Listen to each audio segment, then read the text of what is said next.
confirmed positive for COVID-19 here in the country, with the country receiving more sampling tubes and testing tubes ready to enhance the capacity of mass testing.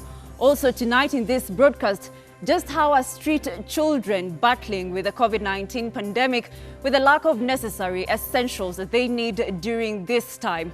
Now let's take a look at the global tally currently, with the confirmed cases globally standing at 2,196,109 cases, with the total deaths standing at 149,000, and 24 deaths across 185 countries.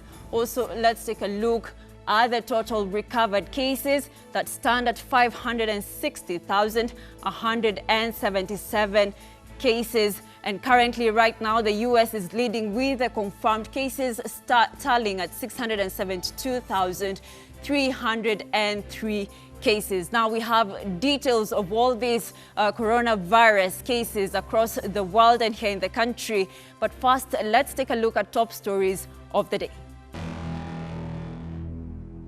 Good evening to you. Thank you so much for joining us here at Ebru Primetime News. We have a lot lined up for you, as I had promised you earlier. My name is Diana Rachel Mbugua. Our sign language interpreter for tonight is Joyce Wairimu. I trust you are keeping well. We begin the broadcast. Now, the country will manage to test more people in the coming days, with the Ministry of Health receiving more testing equipment early Friday morning.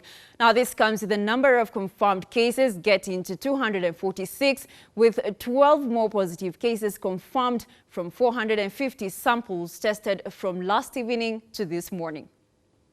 There is a likelihood that the country may record more coronavirus cases in the coming days, with the government beginning a mass testing exercise. These 200,000 sampling tubes are key to our ability to mass test Kenyans.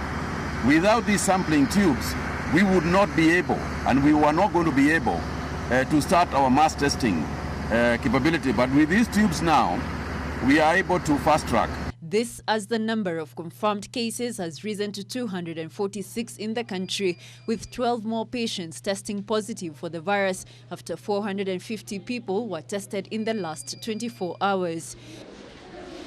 While receiving more medical supplies at the Jomo Kenyatta International Airport early Friday morning, Kagwe said among the 12 new patients are 5 hotel workers, while 4 are from contact tracing.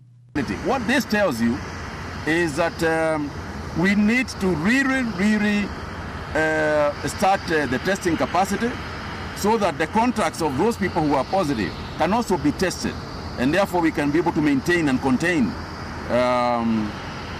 the pandemic. Kenya Airways is expected to bring in more medical equipment, including ventilators, from tomorrow, extending to the coming weeks as the country battles to fight COVID-19. Meanwhile, laws on the curfew will continue to be enforced across the country, with President Uhuru Kenyatta Thursday reiterating that high-profile individuals will not be spared. Are we prepared for more challenges? The answer is yes. We are stepping up preparations in the event.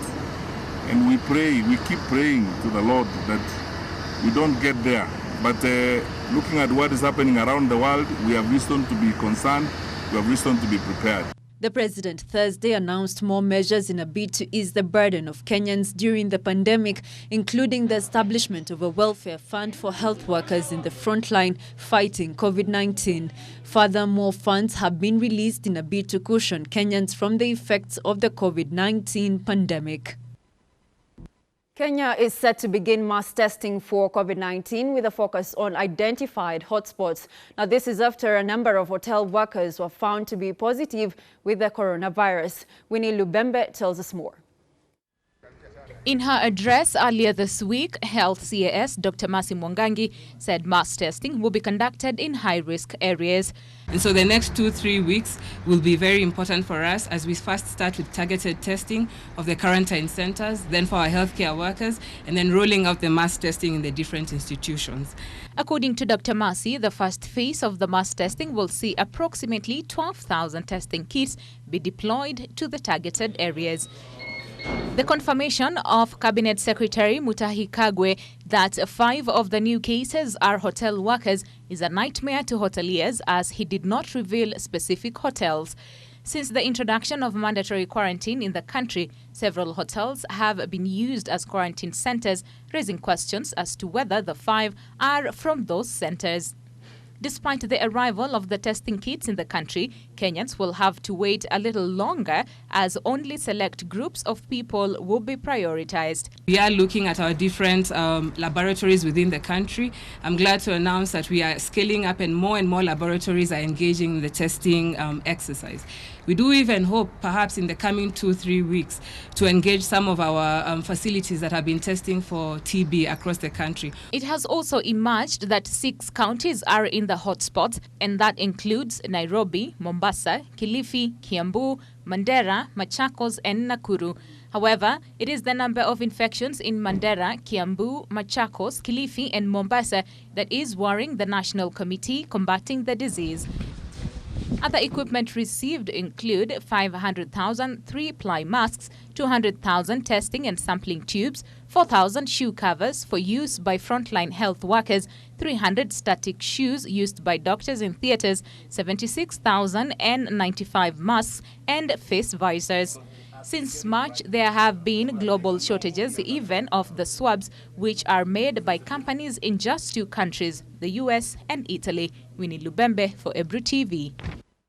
Now, concern has been raised over the use of war metaphors by government heads, politicians and the news media in handling the coronavirus pandemic that is currently sweeping the globe. Scholars warn that although the use of the metaphors is appealing, they hide several pitfalls that may particularly be dangerous. The threat posed by the coronavirus pandemic has forced world leaders to try to rally their citizens around in curbing the spread of the killer disease. In the meantime, the leaders and the media have adopted the use of war terms to describe efforts to contain the disease that was first reported in China in November of 2019. For instance, medical personnel and other essential services workers have been referred to as frontline soldiers. Fellow Kenyans, I believe that it is in moments like this that the true character of a nation and a people is revealed. The leaders are not alone, as even the United Nations Secretary General Antonio Guterres has termed efforts to contain COVID-19 as dealing with war. Our world faces a common enemy. We are at war with a virus. COVID-19 is killing people as well as attacking the real economy at its core: trade, supply chains, businesses, jobs. Even though the use of military terms is compelling, with such appealing terms as identifying the enemy, frontline warriors, and traitors and deserters who break social distancing rules, scholars warn that the metaphors hide pitfalls that are particularly dangerous. Writing in the Journal of Conversation, Costanza Musu, an associate professor of public and international affairs at the University of Ottawa in Canada, says that the use of military terms turns everyone into a soldier, in which politicians call for obedience rather than awareness and appeal to our patriotism, not to our solidarity. Musu warns that there are shifts across the world in which leaders tend to lean towards what she describes as dangerous authoritarian power grabs and ruling by decree, punishing people who defy orders and giving government ministries the power to detain and isolate people, ban public gatherings, including protests, and shut down ports and airports. Writing for American Friends Service Committee, Saurav Upadhyay argues that while the war metaphors in the short term may sometimes be effective in conveying urgency and mobilizing resources, in the long term, they breed fear.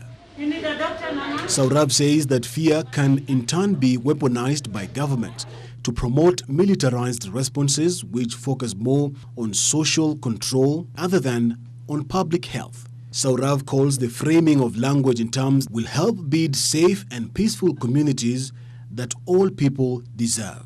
Human beings, however, cannot think without metaphors, as they help make sense of the world around us. It is critical for those working to advance peace to talk about the crisis in ways that emphasizes shared values and goals. Now, COVID-19, the illness caused by the novel coronavirus, is now present in virtually every country on the globe. Each at different stages of the pandemic, there is a sense of foreboding that for many, but for street families, the worst is yet to come as they remain highly vulnerable due to exposure to the ravages of the weather. Our reporter Davis Mberia visited the street children at Uhuru Park to find out how they are handling the coronavirus pandemic. Have a look. Coronavirus outbreak has not only posed a threat to the normal Kenyan citizens, but also to the street child families who live within the cities and major towns. Life has always been difficult for the children who have ended up on the street for various reasons. When we arrive at Uhuru Park, we are welcomed by dozens of children in plastic sandals and shabby clothing. But the expanding outbreak, which has infected more than 234 people to date in the country and resulting dusk to dawn curfew ordered by the government last month, have left the children more vulnerable than ever. Survive hapo tusema tumeachia Mungu. Juu unajua na saa kama mtu mmoja kigonjeka inabidi tunamwekelea kwa mkoko mpaka Kenyatta. Saa huku mambo ni ngumu. Ngoma pia county government kaiko na usaidizi yenyewe ikao. Kama saa hii ukimiss kutoka asubuhi mpaka saa 4 kama hujapata chakula, hiyo story imeisha namna hiyo. Inabidi uingie base hapa saa 12 uwezi toka tena 6. Achana hata na saa 1. Kifika 6 tunaingia base, tunakaa hapa, inafika 6:30, 7 tunaingia base. Inabidi mlale juu hakuna otherwise. Worries build more when I realize they have no other way but to share face mask with other basic needs now like sanitizers, water and soap remaining to be a sky high for them. Mimi saa hii tunaweza omba gava tusaidie mask. Juu hii mask moja saa hii niende town na hii mask. Nikirudi nasaidia best yangu ndiye ataenda nao town. Juu ana mask nyingine. Itabidi aniombe hii ndiye aende town ndiye atafute venye anakula. Sasa tunaomba gava ingetusaidia na mask. Na hizo sanitizer na vitu zingine kama dawa na chakula. Tena ikifika pande hizi vitu unapata mavijana wengi wana kitu kama sanitizer. Sasa tunaona sio ugonjwa ni ngori. Sasa unajua ikishika asla moja nikaa imeshika kila mtu. Juu asla unajua lazima atembee ndio akule. Na hata ukiambia mtu akusaidie mbao ununue mask hawezi kupea, na kwambia uko na nguvu ukafanya kazi. Sasa unajua hata ama una mask unaweza chukua, tukienda town unaweza chukua kitu kai najiekelea hivi. Unaweza enda upata tu mtu tu mwambia kubaia anakubaia. They say since the outbreak of the virus, many of the restaurants and bakeries that will offer them food have closed. Another lifeline, generous pedestrians are scarcer and often afraid to get close to them. Mvua ikinyesha, hebu niambie unahangaika mvua kitu ya kukula. Yaani kama unaenda hapo unapata life ni ngumu, sasa hakuna kazi.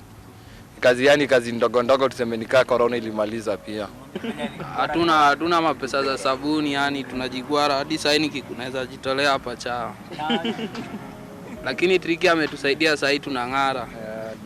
Sasa hivi unaweza sema sasa hivi mimi ni msafi juu ya triki. Sasa hivi unajua sisi tunalalanga huku tao. Sasa hatupati place ya kulala, tukilala makanjo anatupiga. Tunafukuzwa, hata chakula ya kukula tu ni kubahatisha tu. Stepped up police patrol to enforce the curfew have forced some children to sleep out of sight under parked cars and buildings on empty stomach. Jumapili iliyopita tulikuwa tumekaa nyumbani, tulikuwa tunaangalia news, tukaona kwamba kuna mafamilia sana hizi zenye ziko town wako na shida ya chakula kwa sababu ya curfew. Usiku hawezi enda mjini town kuchakura vyakula ama kwa hoteli. Tukakuja pamoja vijana 5, tukachanga pesa kivyetu, tulikuja hapa siku ya kwanza lisha watu 30. Hizi tuletea kiroma, tuletea mask, tuletea sanitizer. Sana tuleteanga kama ni leo ni chakula, namaliza siku 2, 3, 4 hivi anatuletea tena kulingana na uwezo wake. Unajua hatujui inatoka wapi. As we converse with them, I notice their attention is drawn downstairs, where other street families are sprinted towards a car manned by volunteers, bearing food and water. It is a volunteer group who play touch rugby, Their hand of help came when they noticed a terrifying scenario for the street children during the pandemic. Sasa ukienda wapi, usiana kushukwa kuamini, sasa hii trust pia imepotea. Juu labda naona yeye anaweza andika una labda ndio wako nayo. Labda tu yani kuandika sasa hii ni ngumu. Trust hakuna kabisa, imepotea pia. According to the group, they have been consulting with the COVID-19 response team that has been giving them guidelines. So asubuhi tunakuja tunawapatia hizo coupon, alafu tukikuja saa 8 tunachukua tukipeana coupon 140 tunakuja na chakula 170 ya extra ya watu wenye watapata. They have already set up a paybill number 891300 that other well-wishers can help them deliver food and other necessities for the street children. Saidia mwenye ana, hiyo ndio dawa. Saidiane. Dawa ni tusaidiane, dawa ni usaidia mwenye ana kitu. Hiyo ndio dawa ya corona, hakuna dawa ingine. Unasaidia mtu akwe ni baraka kwako. The street children are more afraid if the situation could lead to a total lockdown, as this will be a hunger ghost to them. Sidhani hata Mungu anaweza taka tushikwe na corona juu tungekuwa watu wa kushikwa na corona. Huyu anakuja na chakula sahani moja tunakula sisi wote. Sasa hiyo naona inakuwa namna hiyo. The COVID-19 disease, which was first reported in China in December 2019, has killed at least 116,000 people worldwide, with at least 1,873,000 infections recorded. Well, during this unprecedented time when the world continues to combat the COVID-19, it remains to be a heavy burden to these street children as they cannot afford to buy the protective gears. Their wish goes to the national government and the well-wishers to come through and help them. Reporting for Ebru TV News, I'm Davis Mberia.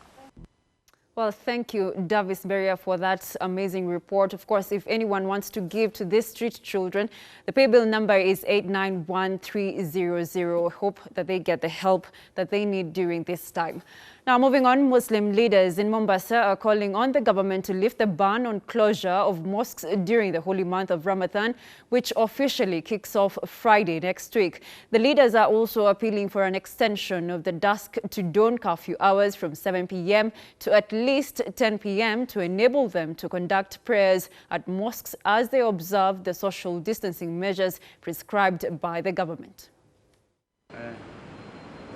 Led by Council of Imams and Preachers of Kenya's top brass, the leaders want the government to open the mosques for hours to allow them connect with God and pray for the coronavirus disease. CIPK Secretary General Sheikh Mohammed Khalifa says the 14 days of closure of mosques had expired. Therefore, the government should allow areas of worship to be opened. Tungeomba idara ya usalama na idara ya afya waweze kupunguza wakati wa kafyu, waweze kuweka saa 3 au saa 4 ikiwezekana, ili wale ambao kwamba maskini au mafukara waliokuwa wakipata ufadhili kutoka kwa ndugu zao wa kupikiwa chakula waweze kuipata nafasi hiyo. Siku 14 walioweka serikali ya kwamba nyumba za ibada zifungwe, hizi siku zimemalizika. Ikiwa tishio limeondoka la corona na inawezekana kufunguliwa kwa nyumba za ibada, tukiomba serikali wafanye hilo wakiliona ni maslahi kwetu sisi sote. Khalifa appealed to the government to initiate a relief food program to fasting Muslims to caution them from hunger. Kama vile walivyofikiriwa wasanii na wafanye biashara, maimamu na mashekhe ambao kwamba walikuwa wanasomesha na kusalisha, pamoja na wananchi waislamu wengine kwa ujumla waliokuwa maskini sasa wamekuwa fukara, ule usaidizi wa chakula uliokuwa ukitolewa kila mwaka na serikali uongezwe maradufu, kwa sababu mahitaji ni makubwa sana. Mahitaji yamekuwa makubwa, na kwa hivyo hakuna namna ila serikali kuongeza usaidizi wake katika ugawaji wa chakula waliokuwa wakiufanya. Tunataka waongeze zaidi. Khalifa also wants the government to waive taxes that are imposed to date and also force Kenya Power and Lighting Company to reduce electricity tariffs to caution Kenyans from their deteriorating economic status. Mombasa Senator Mohamed Faki said the curfew hours is affecting prayers time for Muslims and called on the government to chip in and offer special relief food for Muslim faithfuls. Reporting for Ebru TV, I'm Kaindo Stefano. Kisii University has embarked on production of affordable masks to prevent the spread of coronavirus. The move was prompted by the ordinary residents who claimed they could not afford the recommended type of masks. With a COVID-19 case in the county, the residents living in informal settlements have raised concerns over the affordability of the mask, especially this time when everyone is required to wear one. Kisii University has resorted to mask production to aid such residents who cannot afford the mask that were initially sold at 200 Kenya shillings. So we are going to give them for free, and I think this one will be a very good contribution. And what's happening now, I've seen in our country, even here in Kisii town now, this morning when I was passing through town, they are selling one mask. People are selling one mask at 200 shillings a mask. Imagine one mask, which we are going to use and dispose in a day or in 2 days, 3 days, is being sold at 200 shillings. Vice-Chancellor Professor John Akama said the masks will be donated to the county government, boda operators and ordinary residents. Other beneficiaries will be neighboring counties and vegetable vendors. We are going to give them to the county government of Kisii, Nyamira, and even other neighboring counties like Migori, so that they are given to the health workers and even to the common Kenyans, like particularly the boda riders, and also the ladies, mama mbogas, who sell foodstuffs and vegetables to us. Hailin Mosima, who is in charge of the tailoring department, said the masks manufactured were reusable and could save the residents the expenses of buying one on a daily basis. Iko layer mbili na ni cotton. Akitumia anatoa tena anaenda kusafisha. Inakauka kwa jua tena anarudisha. Lakini tutakuwa tukipeana mbili, wakati amefua hii akisubiri kauke anatumia nyingine. Na hii ni ya Sachiko, iko na layer 3. Neti iko katikati. Sachiko mtu akitumia anamalizana hivyo anatupa. Ndio tukaonelea wacha tutengeneze hizi za cotton kwa sababu community iwezi kuafford kutumia hii kitu kila siku na kutupa.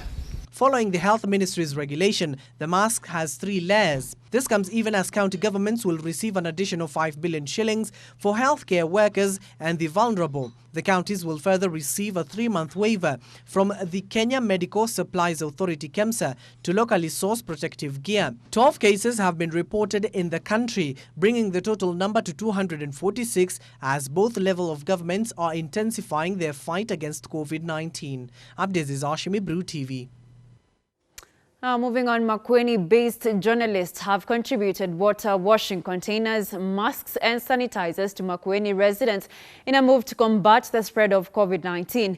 The donations were presented to McWeeny COVID-19 Response and Emergency Committee that is co-chaired by McWeeny County Commissioner Maali Mohammed and Governor Kivutha Kibwana Friday morning. McWeeny Governor Kivutha Kibwana has warned leaders against donating directly to the people, which can lead to going against the social distancing rules. That should the need so arise as we continue, then as principals, we are more than ready and we are more than willing to continue supporting, and not only through donations, but also through dissemination of information. Because you do realize that in every village in McWeeny County there is a secondary school, and therefore there is our member there. And that member has a team of teachers and a team of parents. And we know for us to bring to an end this menace called COVID-19 is a question of collective responsibility. So I think it is always important to wait until now Nairobi tells us that this is the result. Because at this level, we collect the samples and they are taken to Nairobi. And yesterday, 2 samples were taken to Nairobi. So please help us so that we don't speculate before we get the real results. Because when we get the results, government policy is... The government has extended the quarantine period for all persons being held at Kenyatta University, Jomo Kenyatta University of Agriculture and Technology, JKUAT, KMTC and Kenya Water Institute by 14 more days. Health Ministry Director General Dr. Patrick Amoth says it has been established that the individuals being held at the 5 facilities did not maintain optimal social distance and instead had close contact and interactions. Dr. Amoth further says owing to the said interactions, it is possible to determine whether all those quarantined in the 5 facilities are actually safe to be released into the general public.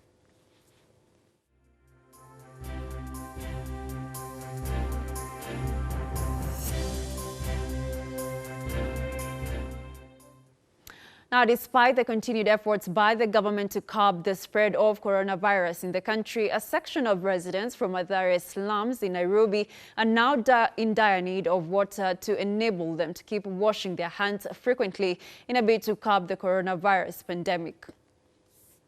This is Mathare constituency, one of the densely populated slums in Nairobi County. Many of the slum dwellers live in agony following the tough times characterized by the coronavirus pandemic, which has so far infected 246 people and caused the death of 11 people in the country. The economy has deteriorated worldwide, affecting many in terms of job cuts, closure of businesses, and here in Kenya, many are left with no money to put food on their tables. Hata kama maendeleo ingine mtulete juu shida ni mingi huku ya chakula. Juu hata kuna mama Kongo wako huku wamelala tu, hawana usaidizi. And now, in bid to tame the spread of the COVID-19 disease, the residents have received water tanks and soap to wash their hands frequently so as to protect themselves from COVID-19. Wamefanya vizuri kutuletea maji juu ya hand wash. Watoto hata watakuwa na hand wash sana. Na itatusaidia kwa watoto sana sana. Kunawa mikono ni kitu ya maana juu ya kuzuia hiyo virus imetukumba kwa nchi yetu. So ni mzuri hata ingekuwa tu kila mahali. The water tanks have been made with a new technology where residents can use it without using their hands. Naona ni mzuri sana na tutasaidia kama sisi wakaaji wa Kosovo. Iko karibu na maji, tuko karibu na chipu, tutakuwa tukioga, kana tuko karibu na chakula, tunanawa mikono.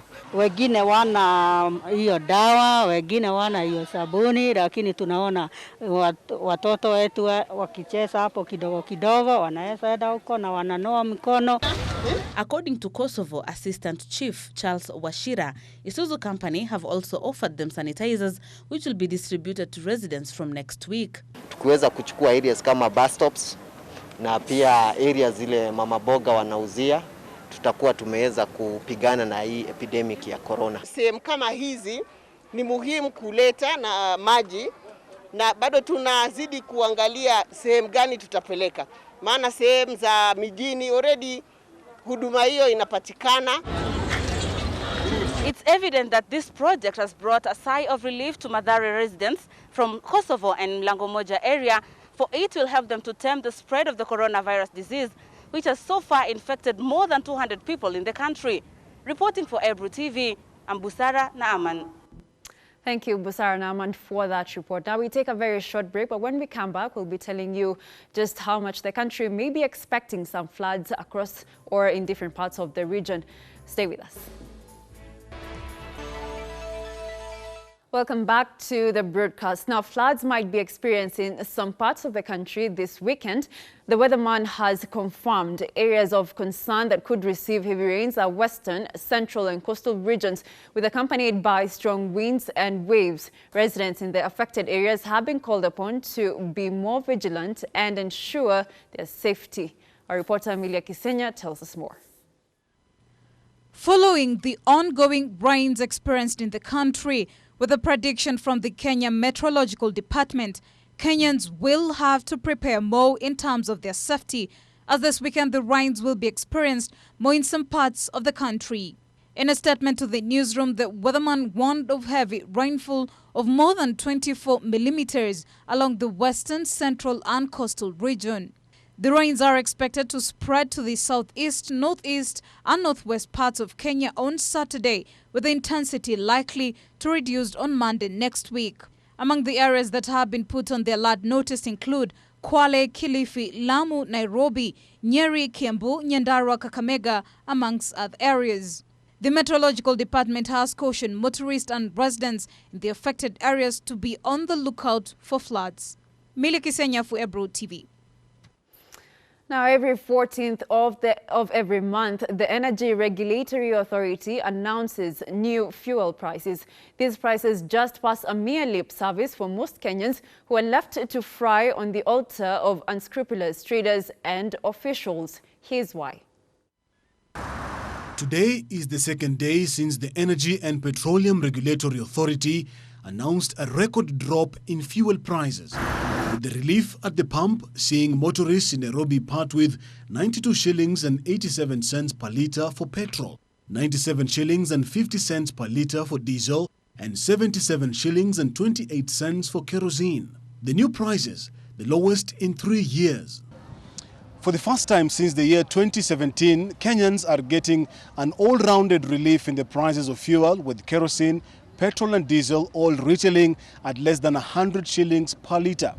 The move has, however, left very many Kenyans with more questions than answers. For instance, how is that drastic drop in fuel prices going to translate to a reduced cost of living?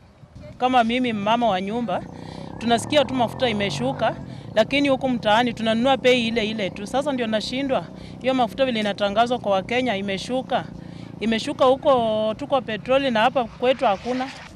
Unaweza enda unasema uende petroli bado ni the same na ya mta. Sasa tunashangaa inashukia wapi? Wanasema bei ya mafuta imeshuka, lakini cost of living imekuwa juu sana.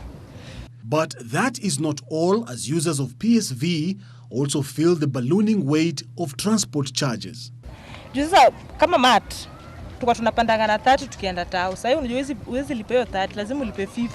But why do Kenyans never enjoy cheaper fares whenever fuel prices come down? That was not the expected. The expected decrease we wanted in the diesel. So I don't think for now we have anything substantial that can lead us to that has cushioned us from that. We spoke to an economist who explained to us why Kenyans always bear the brunt of the situation. We will ever get to that point that reduced prices of fuel will actually translate to a lowered cost of living. What do we need to do so that we can achieve that balance as a country? No cases of corruption, no siphoning of public funds, a lot of developments, and so on and so forth. At that particular juncture, at that particular point, we can feel the effect of a lowered price of petroleum products or organic compounds, that is. It will lead to a lowered cost of living. Well, thank you, Kazungu.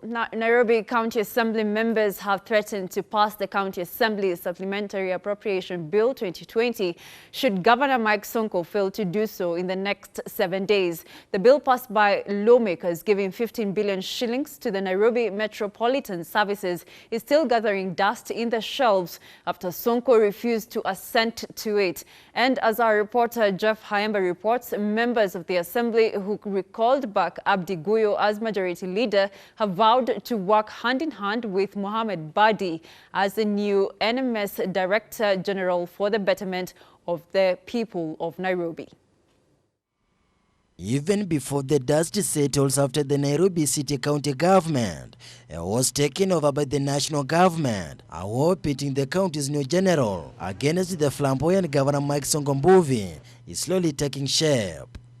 Major General Mohamed Abdullah Badi, who was appointed by President Uhuru Kenyatta as the Nairobi Metropolitan Services Director General, is yet to implement any substantive project following the back and forth with Governor Mike Sonko, who has refused to release the 15 billion Kenyan shillings for use by the newly created office. Indeed, appropriation bill that we passed, it is above board.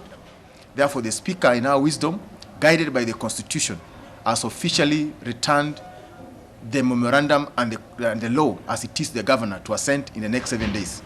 Failure to in the next 7 days, we have no choice the bill becomes an act.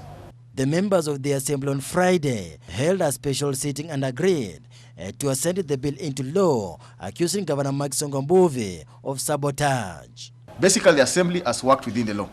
And we said we are appropriated money, which was brought for us from the governor's side, as per the transferred functions. In fact, robust assembly, and to make sure that the NMS and the county government are facilitated to do their work. The 15 billion is to the transferred function. The issue of the governor was some money which were transferred, which was not in the deed of transfer. We are looking into ways how maybe we can have an amicable where Governor Sonko will work with the leadership of the NMS. Governor Mike Sonko Mbuvi referred the Nairobi County Supplementary Appropriation Bill of 2020 back to the Assembly, saying some of the amendments contravened the provisions of the law. You see, how do you appropriate? We have allocated. So it is, and that allocation, it was for the governor to sign, so that this money can be used for COVID. Abdi Guyo was relieved of the seat last year and replaced with the Dandora member of the County Assembly, Charles Duo, will be deputized by Peter Wanyoike. On Tuesday, 53 members of Jubilee met, and they decided to effect the changes, and the changes were effected yesterday. And you know, the leadership which was there were temporary. They were there on temporary basis. You remember? Did they have a letter? So it was not confirmed. The party had consultation, and I think they've consulted. The members of the County Assembly have also accused Governor Mike Sonko Mbuvi of failing to approve 1 billion Kenyan shillings, money meant to help combat the deadly coronavirus. And we have solved those matters. And the governor has agreed to work with everybody, including myself. No, we didn't have such big challenges, just a misunderstanding, but we sorted that issue out. And as a majority, I want to assure the governor and the NMS that we are going to work together. The comeback from Guyo is not comeback from Guyo alone. It's comeback of members of Nairobi, members of the Nairobi County Assembly. Reports, however, indicate that Governor Mike Sonko Mbuvi, upon meeting with the Senator Johnson Sakaja, agreed to release the funds for the Nairobi Metropolitan Services. The efforts to reach Senator Sakaja proved futile as his phone went unanswered. The saga surrounding the appointment of the new Auditor General will soon be addressed after President Uhuru Kenyatta appointed a team to spearhead the appointment of a new Auditor General. The team will be chaired by Mutua Kilaka, a former Principal Administrative Secretary, and is expected to call for fresh applications from interested persons after the High Court nullified the process, which was led by former Deloitte MD Sami Onyango. The search for a new Auditor General has been renewed. The team will be led by Mutua Kilaka, who has been appointed as the chairman of the selection panel for recruitment of an Auditor General. The move marked a second attempt by the appointing authority to fill the post, which has been vacant since Edward Ouko left last August. President Uhuru Kenyatta further named Beatrice Gathwira, Njeri Wachira, Veronica Bigan, Edwin Makori, Caesar Barare, and Eric Gumbo as members of the panel. Kilaka was a former Principal Administrative Secretary at the National Treasury and has wide experience in finance. He was a Finance Secretary in former President Mwai Kibaki's administration prior to his appointment by the Kenyatta administration until 2018. Kilaka was also a member of the Postal Corporation of Kenya and has also served in the NSSF Board of Trustees. He was also on the Bamburi Cement Board but left in 2014 in line with the requirements of the Public Officer Ethics Act. The former panel concluded that they did not get a suitable candidate to replace Ouko, citing integrity issues touching on the top candidate. Rights activist Okia Omtata challenged the process and secured orders compelling the government to conduct fresh interviews. The Public Service Commission (PSC) is required to advertise a call for application within 14 days. The names are thereafter published in a gazette notice, and a selection panel formed by President Uhuru Kenyatta to settle the 3 qualified applicants. The president is required to select one person and forward his or her name to the National Assembly for approval within 3 days. Abdez Oshimi, Ebru TV. Now, outside Taveta County, traders in the Taveta town are counting losses after fire raised stalls early Friday morning. Goods worth millions of shillings were destroyed in the incident that caused extensive damage to facilities in the town. The situation was made worse by explosions of gas cylinders in some of the stalls, and due to the absence of fire engines, residents were forced to use sand and plain water to contain the fire that was spreading to the whole market. Nikifanya lafle estimate ni 500,000 juu mimi ni muuza simu na zimeteketea zote, hakuna kitu imebaki. Nauza simu, accessories, mifuko, soda, ni duka nilikuwa nishajaza vitu. Zote zimeisha hivyo. Pia display, hakuna kitu nimeokoa chochote. Mimi nauza magodoro, pia mimi ni fundi wa kushona. Wakati huu wa corona tulikuwa tunashona barakoa, lakini mashine zangu zote zimeungulia huko ndani, magodoro yameungulia huko ndani. Kama ananisikia, atupatie basi hata kianzio cha mtaji tu, ama hata hizo mashine za kushona. Watusaidie tu, mimi ni mama na kuna wamama wenzangu zaidi huko ndani ambao pia wamepatwa na janga hili. Ni maajabu sana Taita Taveta tukose gari ya kuzima moto. Wakati hili janga la kuungua si mara ya kwanza wala mara ya pili. Kila mara hapa kunaungua na hatuna usaidizi wote wa gari ya kuzima moto. Kila tukiulizia tunaambiwa gari ipo, mara iko Voi. Sasa kitambo gari itoke Voi ifike hapa Taveta, sikutakuwa kumeshaungua kumemalizika. Kwa hivyo nilikuwa ninahitaji usaidizi ya kwamba kama Samboja anatusikia, Taita Taveta tuweze kuletewa gari ya kuzima moto. Now, border operators within Bahati sub-county have protested the brutal murder of their colleague whose body was found dumped on the roadside at Machine Trading Center within Lanet Estate on Thursday evening. Here is more. Nakuru East Ward Border Chairman Peter Kinyanjui says the deceased was killed using a blunt object moments after 2 suspects posing as passengers sought his services. Kinyanjui says the trading center had recorded 26 incidents of motorcycle thefts and 8 murders of riders in the past 3 years. According to him, from January this year, 3 motorcyclists had been brutally murdered in Nakuru East Ward. Ombi langu kwa serikali, ningeomba tu kama chairman ya kwamba hili jambo ni jambo ambayo limetukera sana na haijaanza sasa, sababu hii jambo ya kuuawa na kunyang'anywa pikipiki ilianza the year 2016. He said that there were signs of injuries on the 26-year-old man's head with bloodstains on a nearby stone which they suspect he was bludgeoned with.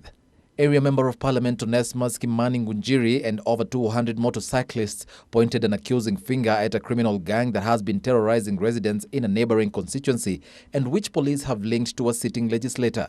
Na mtu yote mnabeba lazima akupe namba ya simu na kitambulisho na uipige saa hiyo uone imekuwa registered kwa nani. Who is the true caller? Kama sina mna hiyo tuitie security, huyo ni muuaji. Ngunjiri claims that last year the gang vandalized motorcycles and stolen spare parts were traced to a workshop in the neighboring constituency after 2 suspected criminal gang members led police to the premises. He alleges that exhibits that had been recovered from the premises disappeared from a police station in unclear circumstances, while 3 suspects associated with the gang were set free before investigations were completed after his colleague in Parliament intervened. Nakuru East OCPD Francis Mwangi says that an inquest file had been opened for the murdered man. Mwangi has called on anyone with any information to volunteer it to the police. Mnajua mwizi yako katikati yetu? Mnajua hivyo? Si mnajua kwa hapa na sisi sasa anasikiza tu venye tunaongea. So yale maneno ndio nimesema hao machairman ya kutoka upande huu wetu kuanzia hapa Mashimi. Na huyo mwenye amesimamia Nakuru East Ward, Mr. Kinyanjui, isn't it? Yeah, Mr. Kinyanjui. Tukue na kikao na nyinyi. The senior officer says that they had intensified insecurity in and around the town during the curfew period. He says that a special security team encompassing all uniformed officers had been formed and was patrolling the town. Na kama kuna waheshimiwa wako nyuma yao, hata Mungu atawaona. All right, let's move to the world of sports now. Kenya Cup and Championship clubs have vowed to take a fight with the Kenya Rugby Union, KRU, as they seek to compel the union to reverse its decision of cancelling the 2019-2020 season. Kenya Cup officials are planning to take their case to the KRU's Independent Judicial Committee since the union has not addressed pertinent issues in their appeal. In a statement on April 9th, KRU cancelled league and cup competitions this season due to the novel coronavirus crisis. The cancellation meant that there will be no promotion or relegation in any of the leagues, with all the teams remaining in their current division for the next season.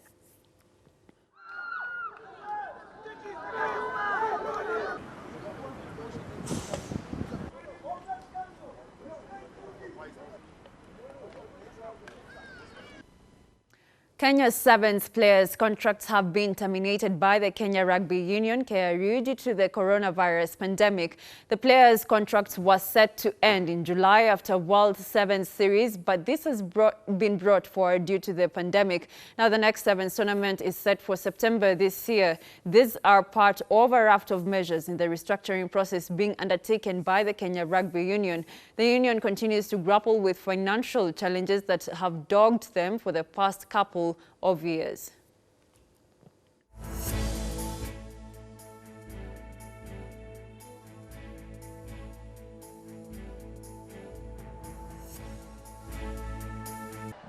And this is where we wrap up Ebru Primetime News. Thank you so much for choosing Ebru to inform you. Keep it Ebru for more programming. I hope you are staying home and staying safe.